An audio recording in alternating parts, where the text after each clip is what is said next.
施主好有緣咧，大家又睇到第145集交叉我知聽教聽話嘅。嗱，咁啊成日都話啦，説話係唔可以亂講嘅，嘢都唔好亂食啊。不過咧，有時做人咧就咁樣嘅，你無心，人哋有意，咁就慘啦。嗱，譬如話咧，大家可能唔知嚇，即係有一個字咧，即係呢個類似 X 檔案呢個字，呢個字咧係唔識讀嘅。如果你見嗰啲佛教咧，有時啲學校咧都係叫呢個名嘅，點讀呢個字？嗱，呢個字咧，以我所知呢個字好勁嘅，叫萬字。呢個字係萬字。如果見到佛祖咧，有時見到佛祖個頭咧，都係有時恨住呢個萬字。呢個萬字咧，電腦我就唔識打啦。呢個萬字點讀？但係大家留意，大家可能冇留意到，如果將呢個萬字咧打斜嚟睇咧，係似個納粹黨嘅徽號嘅。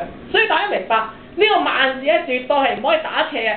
你打斜咗咧，就似納粹黨嘅徽號嘅。所以大家明白。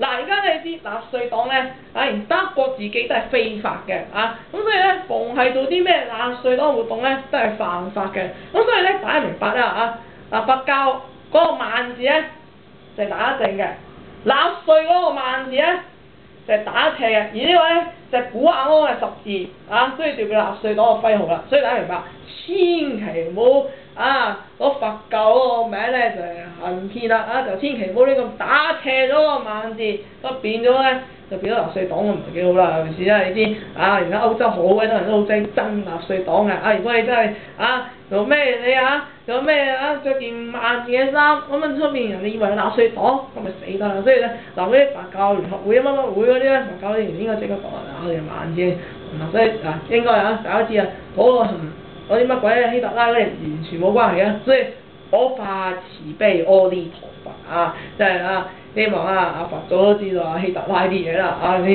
咁佢自己都好慘嘅咁希望呢個世界和平，唔好打仗得啦今集講呢度，我哋有緣下一集再嚟，拜拜。